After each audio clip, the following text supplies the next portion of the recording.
నూజివేడి పట్టణానికి సంబంధించి రోడ్లు విస్తరణ. ఈ రోడ్లు విస్తరణ అనేది నేతి బీరకాయలో నెయ్యి ఉండదు, పులిహారలో పులి ఉండదు, మైసూరు కొండలో మైసూరు ఉండదు, నూజివేడి పట్టణంలో అభివృద్ధి ఉండదనే ప్రధాన అంశం మాత్రం నానుడి ప్రజల్లో పెట్టిన మాట జగమెరిగిన సత్యం.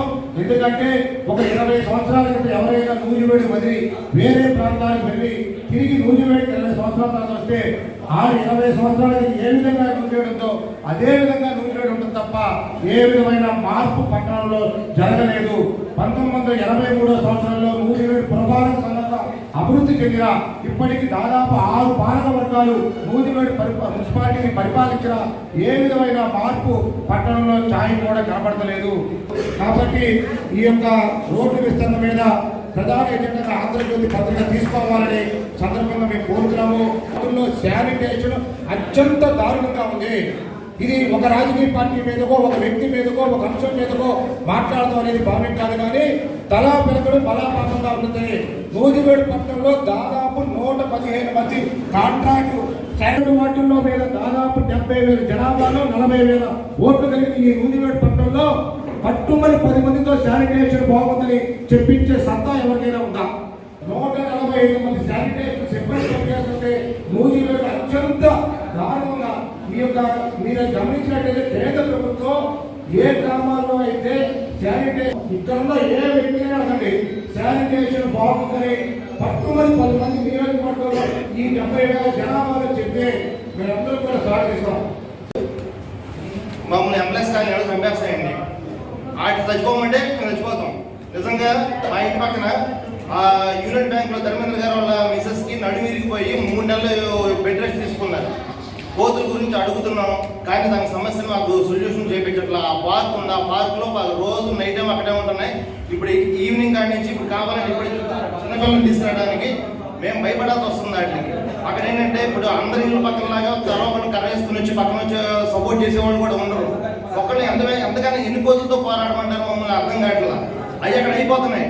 మళ్ళీ పొద్దున్నే 6ంటికి లభిస్తున్నాయి, పొద్దున్న 6ంటికి ముగ్గేసుకున్నప్పుడు ఆడవాళ్ళ మీద పడిపోతున్నాయి. ఎంత ఇబ్బందిగా ఉందంటే అంటే కోతులకి ఏదైనా సొల్యూషన్ చూపించండి సార్. కోతులు ఆంజనేయ స్వామి ఈరోజు మంగళవారం నమ్ముతాం, మేము హిందూ ధర్మాన్ని నమ్ముతాం. కాకపోతే మన దేవుడి కన్నా మనకి వాటిని ఏం చేయాలి, మీరు ఏ రకంగా దానికి మాకు సొల్యూషన్ చూపిస్తారా? మేమేం చెయ్యాలా? మేమేం చేసుకోం అంటే అందరం రోజు బాంబులు ఎన్ని టపకాయలు కాల్చమండి, కాల్చి మాకు 1000 రూపాయలు అంటే ఇంటికే ఖర్చు పెట్టమంటారా? ఏ రకంగా చేయమంటారు? సొల్యూషన్ అడిగాను, సత్యనారాయణ గారికి కూడా చెప్పాను. ఆయన ఇక్కడ ఎవరైతే ఉన్నారో పొలాలు కొనుక్కుని వేరే ప్రాంతానికి మైగ్రేట్ అయిపోతున్నారు. కాబట్టి ఇది మా మున్సిపాలిటీ వ్యవస్థ పంచాయతీ స్థాయిలోనే ఉంది. కాబట్టి ఆ దిశగా చట్టం చేశారు. ఈ రహదారులు ఉన్న జనదే చట్టం ఇప్పుడు కూడా అమలవుతా ఉంది. పట్టణం పెరిగి దృష్టిని ఏర్పాటు చేస్తారు. ఈ రోజుకి అది లేదు. అలాగే రైతు బజార్ ఉంది. ఆ రైతు బజార్కి వెళ్ళే రోడ్డు విపరీతమైన ట్రాఫిక్ అనమాట. కాబట్టి ట్రాఫిక్ సమస్య కూడా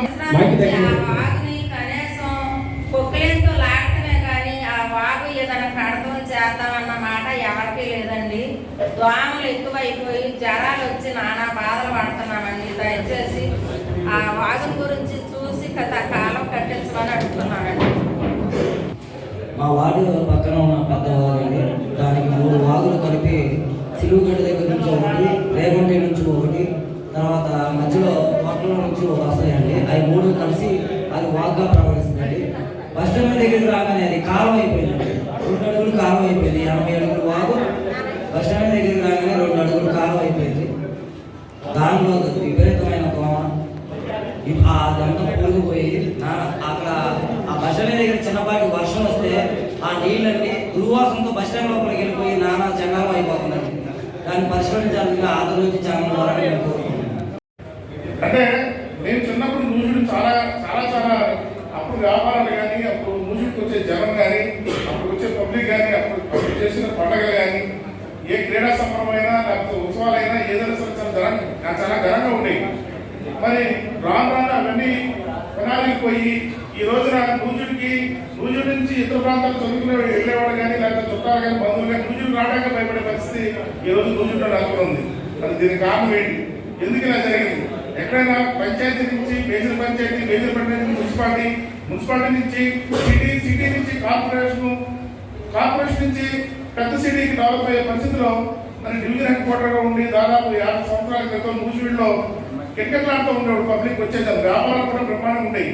అప్పుడు మేము చిన్నప్పుడు వాటర్ సెంటర్ ఉండేవి, అక్కడ ఆ వాటర్ కూడా తొందరగా అయిపోయింది. అసలు ఎక్కడ కూడా కనీసం కనుమ చూపాలో అప్పుడున్న గవర్నమెంట్ ఇప్పుడు కనపడలేదు న్యూజిలాండ్లో. మనోళ్ళు ఉదరించారు, దానివల్ల నేను చెప్పడం బాగోదు. ఒకటి పబ్లిక్ టాయిలెట్స్ లేవు, మున్సిపాలిటీ ఏర్పాటు అయింది కానీ ఈ రోజున మరి డివిజన్ హెడ్ క్వార్టర్ గా ఉంది, ఆ పర్సనల్ అయితే తీసుకోవడానికి కనీసం ఇక్కడ టాయిలెట్స్ అనేవి లేవు. దీని మీద ఎన్నో రకాలైన మున్సిపాలిటీ కౌన్సిల్ లో చర్చ జరిగింది. ఖర్చుతో కూడుకున్న విషయం అయినా సరే రాష్ట్ర సాక్షాత్తు మన నూజివీడు ఎమ్మెల్యే గారు రాష్ట్ర మంత్రిగా ఒక ప్రధాన శాఖ బాధ్యులుగా ఉన్నారు కాబట్టి నూజివీడు నుంచి విజయవాడకి కనుక కనెక్టివిటీ ఒక కనెక్టివిటీ ఉన్నట్లయితే ఏదైతే అక్కడ మనకున్న పరిస్థితుల ప్రకారంగా అమరావతి కానీ విజయవాడ కానీ అక్కడ స్థలం. నేను డెంటల్ ప్రాక్టీస్ అండి. రోజుకి కనీసం ఇద్దరన్నా కూడా మమ్మల్ని కోతులు దొరికినాయో ముక్కలు దొరికినాయో వస్తున్నారండి. ఇంట్లో సామాన్లు సరుకులు తీసుకొద్దాం అనుకున్నాము. సరే ఈలో మీరు నూజివీడు పట్టణ సమస్యలపై చర్చలకు పెట్టారు. ఆంధ్రజ్యోతి వారికి చాలా ధన్యవాదాలు. ఇది మంచి కార్యక్రమం చేస్తారని ఆశపడుతున్నామండి. ధన్యవాదాలు. నూజివీడు పట్టణ సమస్యల చర్చా వేదిక పెట్టిన ముందుగా ఏపీఎన్ ఆంధ్రజ్యోతికి ఏపీఎన్ ప్రెస్ వాళ్ళకి హృదయపూర్వక శుభాకాంక్షలు తెలుపుతున్నాము. ఇక్కడ కూర్చున్న రోడ్లు బాగుంటేనే అభివృద్ధి బాగుంటుంది కాబట్టి అన్ని వర్గాలు ఏదో కనీసం ఒక కొంతమంది గురించి రోడ్లు వేస్తున్న లాగుతుందని గత కొంతకాలంగా వింటున్నాము. అయితే ఏంటంటే పట్టణ అభివృద్ధికి అందరూ అన్ని వర్గాలు చేయూతనిస్తే పట్టణం అభివృద్ధి చెందుతుంది. కాబట్టి ఏ గవర్నమెంట్ అధికారంలోకి వచ్చినా పద్ధతులు మారుతుంది కానీ అధికారులు చర్యలు తీసుకోలేకపోతున్నారు. గవర్నమెంట్ మారేసరికల్లా కొన్ని విషయాలు కొన్ని విధానపరమైన నిర్ణయాలు మారిపోతుంది. గతంలో లక్ష్మీసా గారు ఉన్నప్పుడు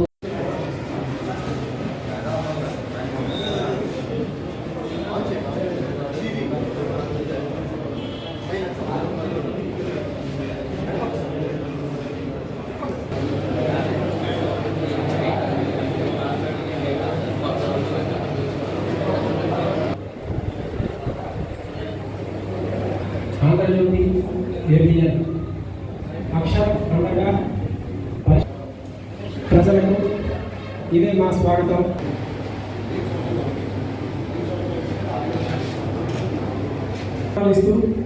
బడుగు బలహీన వర్గాలకి బాధితులకి అండగా నిలబడింది ఆంధ్రజ్యోతి వేధిస్తున్నాయి.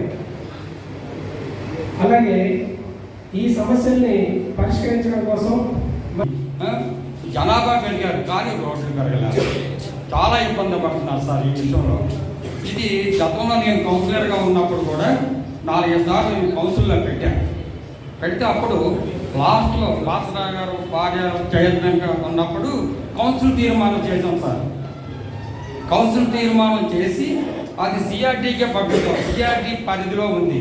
అది మీ ఆంధ్రజ్యోతి వారు దాన్ని మీ ఆంధ్రజ్యోతి ద్వారా అంటే అధికారులకు కానీ నాయకులకు కానీ చెప్పి దాన్ని పరిష్కరిస్తారని నేను అది దృష్టిలో పెట్టుకొని ఆ చెరువుకి ఏంటి 2 ట్రాక్టర్లు తిరిగేంత వెడల్పున ఆ చెరువు గట్టు పోసి అంటే అంతకుముందు ఎంతో కొత్త ఎమ్మెల్యేగా రాగానే మన నూజివీడుకి ఉన్నటువంటి సమస్యలన్నీ పరిష్కారం అవుతాయి.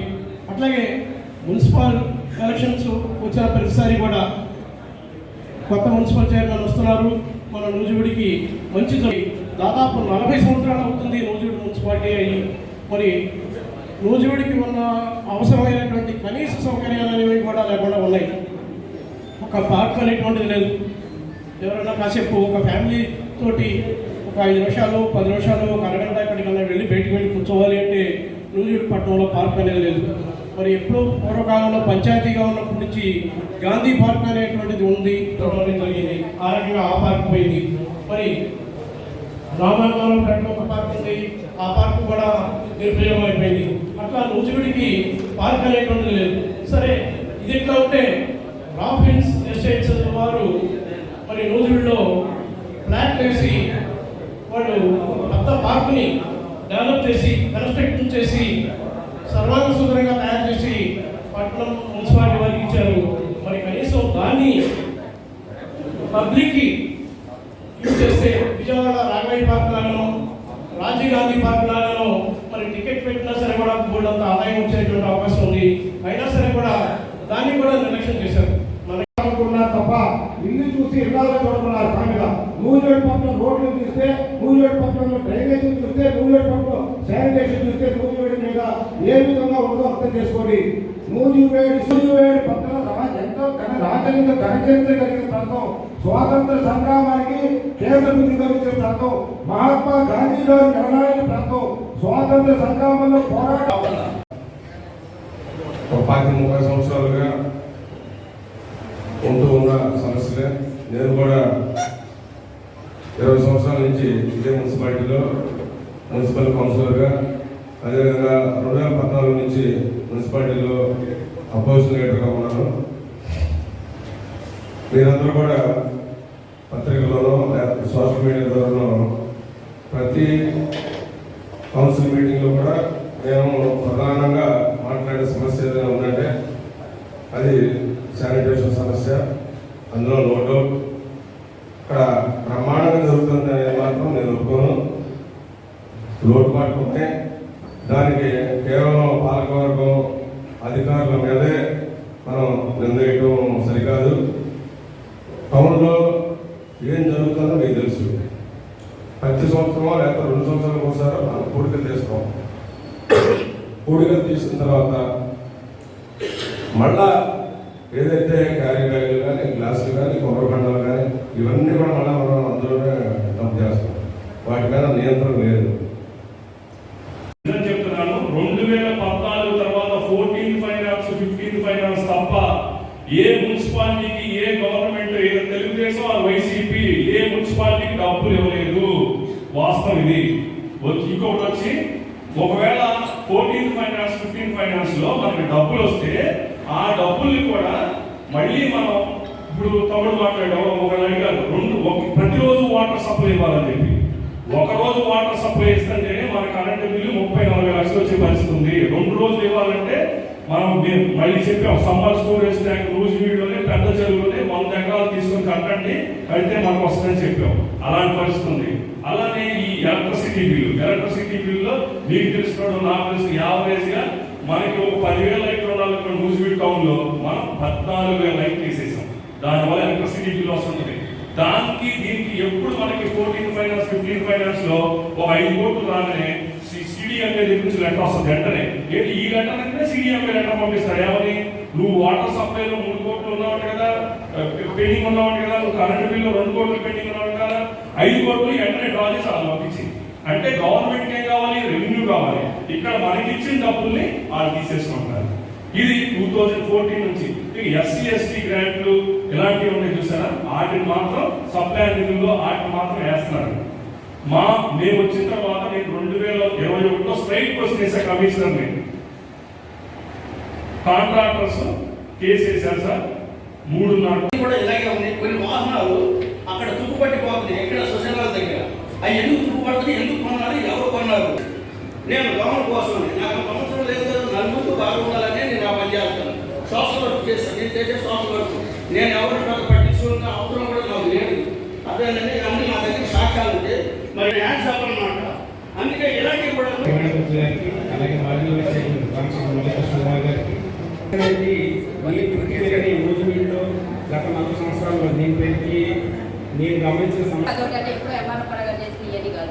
ఏం చేయాలి, ఏం చేద్దాం అన్నది చెప్పండి. వేస్ట్ ఆక్యుపై చేశారు.